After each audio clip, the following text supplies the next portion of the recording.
ओम शांति। आज 17 अक्टूबर 2025 की बाबा की साकार मुरली है। मुरली के महावाक्य हैं, मीठे बच्चे, जैसे बाप भविष्य 21 जन्मों के लिए सुख देते हैं, वैसे आप बच्चे भी बाप के मददगार बनो, प्रीत बुद्धि बनो। दुख देने का कभी ख्याल भी न आए। प्रश्न है, तुम रूप बसंत बच्चों का कर्तव्य क्या है? तुम्हें बाप की कौन सी शिक्षाएं मिली हुई है? उत्तर है, तुम रूप बसंत बच्चों का कर्तव्य है मुख से सदैव रत्न निकालना। तुम्हारे मुख से कभी पत्थर नहीं निकलने चाहिए। सर्व बच्चों प्रति बाप की शिक्षा है कि बच्चे, पहला, आपस में कभी एक दो को तंग नहीं करना, गुस्सा नहीं करना, यह आसुरी मनुष्यों का काम है।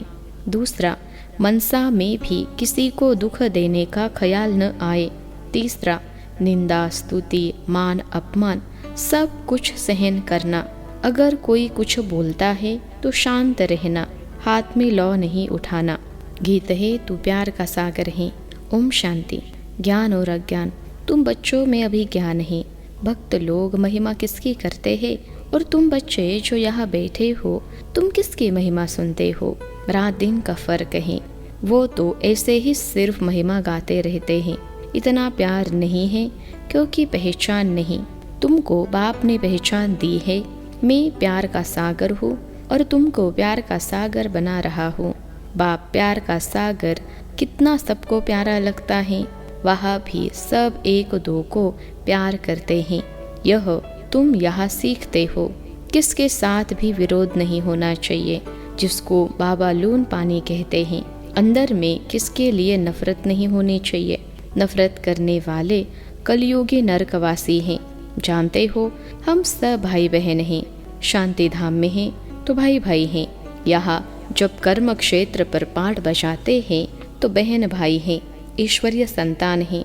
ईश्वर की महिमा है, वो ज्ञान का सागर, प्रेम का सागर है, यानी सबको सुख देते हैं। तुम सब दिल से पूछो, जैसे बाप भविष्य 21 जन्मों के लिए सुख देते हैं, वैसे हम भी वह कार्य करते हैं। अगर बाप के मददगार नहीं बनते, प्यार नहीं करते, एक दो से प्रीत नहीं हैं, विपरीत बुद्धि होकर रहते हैं, तो विनशंति हो जाते हैं। विपरीत बुद्धि होना असुरों का काम है।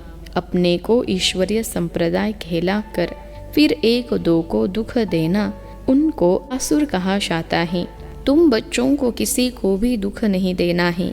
तुम हो ही दुख हरता, सुख करता बाप के बच्चे, तो दुख देने का ख्याल भी तुमको नहीं आना चाहिए।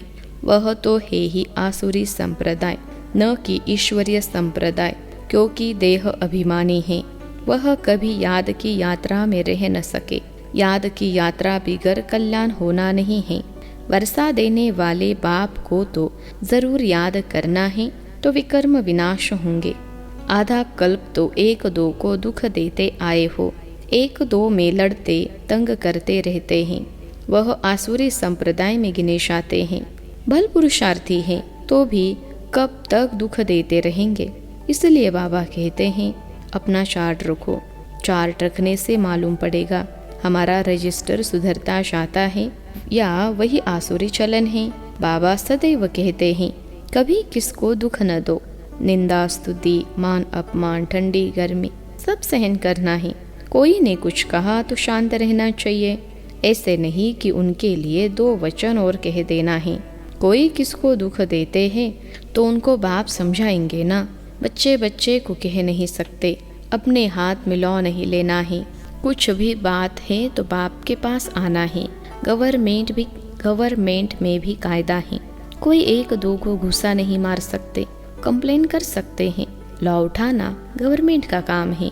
तुम भी गवर्नमेंट के पास आओ, हाथ में लॉ नहीं लो। यह तो है ही अपना घर। इसलिए बाबा कहते हैं, रोज कचहरी करो। यह भी समझते नहीं हैं। शिव बाबा ऑर्डर करते हैं। बाबा ने कहा है, हमेशा समझो शिव बाबा सुनाते हैं। ऐसे मत समझो ब्रह्मा सुनाते हैं। हमेशा शिव बाबा ही समझो तो उनकी याद रहेगी। यह शिव बाबा ने रथ लिया है तुमको ज्ञान सुनाने के लिए। सतो प्रधान बनने का रास्ता बाप समझा रहे हैं, वह है गुप्त, तुम हो प्रत्यक्ष। जो भी डायरेक्शन निकलते हैं समझो शिव बाबा के हैं तो तुम सेफ रहेंगे। तुम बाबा बाबा शिव को ही कहते हो, वर्षा भी उनसे मिलता है, उनके साथ कितना रिगार्ड रॉयल्टी से चलना चाहिए। तुम कहते हो ना बाबा हम तो लक्ष्मी नारायण बनेंगे, फिर सेकेंड थर्ड बने, सूर्यवंशी नहीं बने तो चंद्रवंशी बने, ऐसे तो नहीं हम भल दास दासी बने, प्रजा बनना तो अच्छा नहीं। तुमको तो यह दैवी गुण ही धारण करने हैं, आसुरी चलन तो नहीं होने चाहिए। निश्चय नहीं है तो फिर बैठे बैठे यह कह देते, इनमें शिव बाबा आते हैं, हम तो नहीं समझते। माया का भूत आने से आपस में ऐसे कह देते, आपस में आसुरी स्वभाव वाले मिलते हैं तो फिर ऐसे बोलने लग पड़ते हैं, आसुरी बातें ही मुख से निकलती हैं। बाप कहते हैं तुम आत्मा रूपी बसंत बनते हो, तुम्हारे मुख से रत्न नहीं निकलने चाहिए। अगर पत्थर निकलते हैं तो गोया आसुरी बुद्धि ठहरे। गीत भी बच्चों ने सुना, बच्चे कहते हैं बाबा प्यार का सागर सुख का सागर है, शिव बाबा की ही महिमा है। बाप कहते हैं तुम अपने को आत्मा समझ बाप को याद करो। इसमें बहुत अच्छे अच्छे बच्चे फेल होते हैं, देही अभिमानी स्थिति में ठहर नहीं सकते। देही अभिमानी बनेंगे तब ही इतना ऊंच पद पाएंगे। कई बच्चे फालतू बातों में बहुत टाइम वेस्ट करते हैं, ज्ञान की बात ही ध्यान में नहीं आती। यह भी कायन है, घर की गंगा का मान नहीं रखते, घर की चीज का इतना मान नहीं रखते हैं। जबकि श्री कृष्ण आदि का चित्र घर में भी है, फिर श्रीनाथ द्वारे आदि इतना दूर दूर क्यों जाते हो? शिव के मंदिरों में भी है तो पत्थर का ही लिंग, पहाड़ों में पत्थर निकलते हैं, वह घीस घीस कर लिंग बन जाते हैं। उनमें कोई कोई पत्थर में सोना भी लगा हुआ होता है। कहा जाता है सोने का कैलाश पर्वत, सोना पहाड़ों से निकलता है ना, तो थोड़ा थोड़ा सोना लगे हुए पत्थर भी होते हैं जो फिर बहुत अच्छे अच्छे गोल हो जाते हैं, वह बेचते हैं। मार्बल का भी खास बनाते हैं। अब भक्ति मार्ग वालों को कहो कि तुम बाहर में इतना भटकते क्यों हो, तो बिगड़ जाएंगे। बाप खुद कहते हैं तुम बच्चों ने बहुत पैसे बर्बाद किए हैं, यह भी ड्रामा में पार्ट है जो तुमको धक्का खाना पड़ता है। यह है ही ज्ञान और भक्ति का खेल। अभी तुम बच्चों को सारी समझ मिलती है, ज्ञान है सुख का रास्ता, ज्ञान से सतयुग के राजाएं मिलती हैं। इस समय राजा रानी तथा प्रजा सब नरक के मालिक हैं। जब कोई मरता है तो कहते हैं स्वर्गवासी हुआ। इन बातों को अभी तुमने समझा है। अभी तुम कहते हो हम नरकवासी बनने के लिए स्वर्ग की स्थापना करने वाले बाप के पास बैठे हैं। ज्ञान की बूंद मिलती है, थोड़ा भी ज्ञान सुना तो स्वर्ग में जरूर आएंगे। बाकी है पुरुषार्थ पर। समझते हैं गंगा जल की एक लोटी भी मुख में डालने से पतित से पावन बन जाते हैं। लोटी भरकर ले जाते, फिर रोज उनसे एक एक बूंद पानी में मिलाए स्नान करते हैं। वह जैसे गंगा स्नान हो जाएगा। विलायत में भी गंगा जल भरकर ले जाते हैं। यह सब है भक्ति। बाप बच्चों को समझाते हैं। बच्चे माया बड़ी जोर से थप्पड़ लगाती है, विकर्म करा देती है, इसलिए कचहरी करो। आपे ही अपनी कचहरी करना अच्छा है। तुम अपने को आपे ही राज तिलक देते हो तो अपनी जांच करनी है। तमो प्रधान से सतो प्रधान बनना है। बाप श्रीमत देते हैं ऐसे ऐसे करो, देवी गुण धारण करो, जो करेंगे वह पाएंगे। तुम्हारे तो खुशी में रोमांच खड़े हो जाने चाहिए। बेहद का बाप मिला है, उनकी सर्विस में मददगार बनना है, अंधों की लाठी बनना है। जितना जास्ती बनेंगे उतना अपना ही कल्याण होगा। बाबा को तो घड़ी घड़ी याद करना है। निष्ठा में एक जगह बैठने की बात नहीं, चलते फिरते याद करना है। ट्रेन में भी तुम सर्विस कर सकते हो। तुम कोई को भी समझा सकते हो कि ऊंचते ऊंच कौन है, उनको याद करो, वर्षा उनसे ही मिलेगा। आत्मा को बाप से बेहद का वर्षा मिलता है। कोई दान पुण्य करने से राजा के पास जन्म लेते हैं, सो भी अल्पकाल के लिए, सदा तो राजा नहीं बन सकते। तो बाप कहते हैं यहाँ तो 21 जन्मों की गारंटी है, वहाँ यह पता नहीं पड़ेगा कि हम बेहद के बाप से यह वर्षा ले आए हैं। यह ज्ञान इस समय तुमको मिलता है। तो कितना अच्छी रीति पुरुषार्थ करना चाहिए। पुरुषार्थ नहीं करते हैं तो गोया अपने पाँव पर कुल्हाड़ा मारते हैं। चार्ट लिखते रहो तो डर रहेगा। कोई कोई लिखते भी है, बाबा देखेंगे तो क्या कहेंगे। चाल चलन में बहुत फर्क रहता है। तो बाप कहते हैं गफलत छोड़ो, नहीं तो बहुत पछताना पड़ेगा। अपने पुरुषार्थ का फिर पिछाड़ी में साक्षात्कार जरूर होगा, फिर बहुत रोना पड़ेगा। क्या कल्प कल्प यही वर्षा मिलेगा। दास दासी जाकर बनेंगे। आगे तो ध्यान में जाकर सुनाते थे, फलानी दासी है, यह है। फिर बाबा ने बंद कर दिया। पिछाड़ी में फिर तुम बच्चों को साक्षात्कार होंगे। साक्षात्कार बिगर सजा कैसे मिल सकती, कायदा ही नहीं।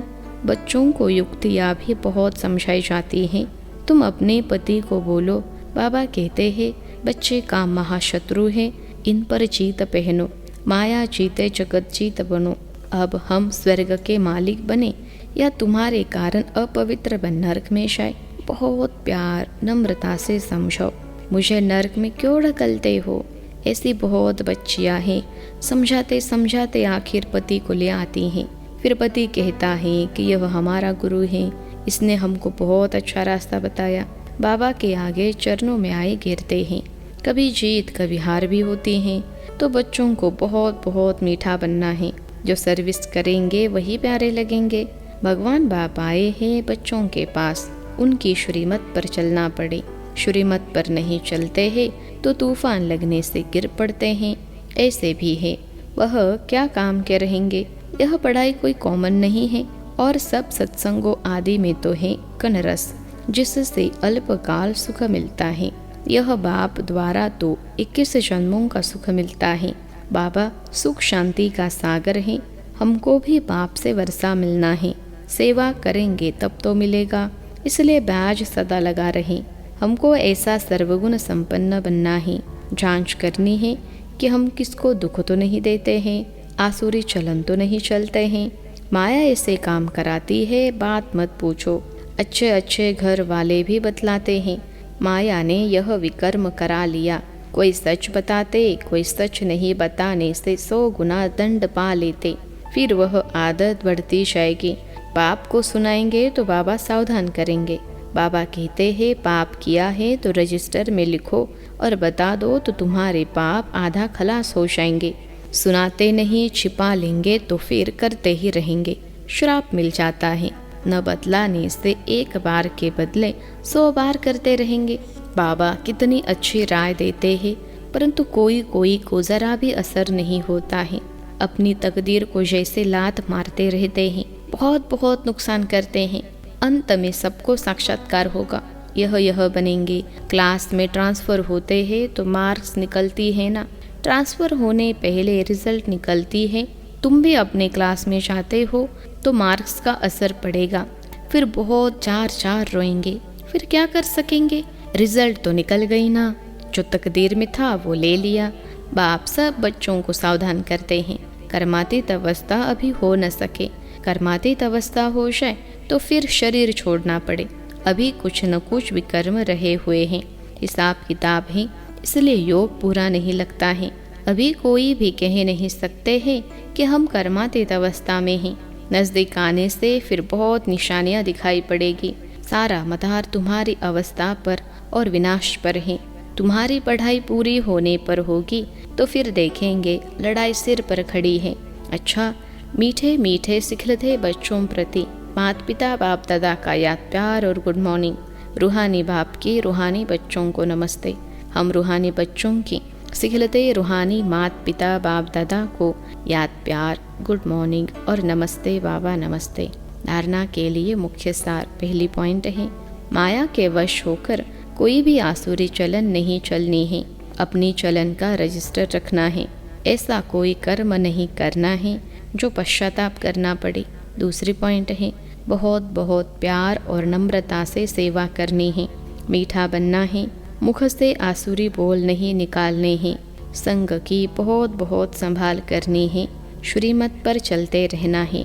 आज का वरदान है, संगठित रूप में एकरस स्थिति के अभ्यास द्वारा विजय का नगाड़ा बजाने वाले एवर रेडी भव। संगठित रूप में एकरस स्थिति के अभ्यास द्वारा विजय का नगाड़ा बजाने वाले एवर रेडी भव। विश्लेषण है, विश्व में विजय का नगाड़ा तब बजेगा जब सभी के सब संकल्प एक संकल्प में समा जाएंगे। संगठित रूप में जब एक सेकंड में सभी एकरस स्थिति में स्थित हो जाए तब कहेंगे एवर रेडी। एक सेकंड में एक मत, एकरस स्थिति और एक संकल्प में स्थित होने की ही निशानी अंगुली दिखाई है, जिस अंगुली से कलयुगी पर्वत उठ जाता। इसलिए संगठित रूप में एकरस स्थिति बनाने का अभ्यास करो, तब ही विश्व के अंदर शक्ति सेना का नाम वाला होगा। आज का स्लोगन है, श्रेष्ठ पुरुषार्थ में थकावट आना यह भी आलस्य की निशानी है। श्रेष्ठ पुरुषार्थ में थकावट आना यह भी आलस्य की निशानी है। अव्यक्त इशारे, स्वयं और सर्व के प्रति मनसा द्वारा योग की शक्तियों का प्रयोग करो। आप अपनी आत्मिक दृष्टि से अपने संकल्पों को सिद्ध कर सकते हो। वह रिद्धि सिद्धि है अल्पकाल, लेकिन याद की विधि से संकल्पों और कर्मों की सिद्धि है अविनाशी। वह रिद्धि सिद्धि यूज करते हैं और आप याद की विधि से संकल्पों और कर्मों की सिद्धि प्राप्त करो। अच्छा, ओम शांति।